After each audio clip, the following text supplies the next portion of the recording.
সর্দার সর্দার সর্দার, কি হয়েছে? মানুষ আমাদের মশা প্রজাতি শেষ করে ফেলতেছে। কিভাবে? কেউ তালি বাজিয়ে মারছে, আবার কেউ মশাকে বল মনে করে ব্যাট দিয়ে বাড়ি দিচ্ছে, আরেক পাগল তো মশাকে তামাক মনে করে খেয়ে ফেলছে।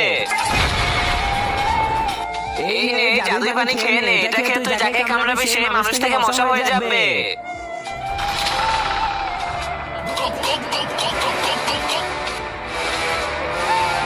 ইয়া, এখন থেকে আমি কোনো মানুষকে ছাড়বো না।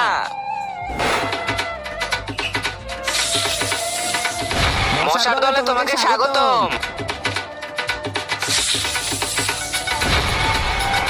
বাথরুম কেন হচ্ছে না শালা? তোর আর বাথরুমই করতে হবে না। কি মরার মতো ঘুমাচ্ছে শালা? এর তো এক ফোঁটা না, এর আজকে পুরো এক বালতি রক্ত খেয়ে নিব।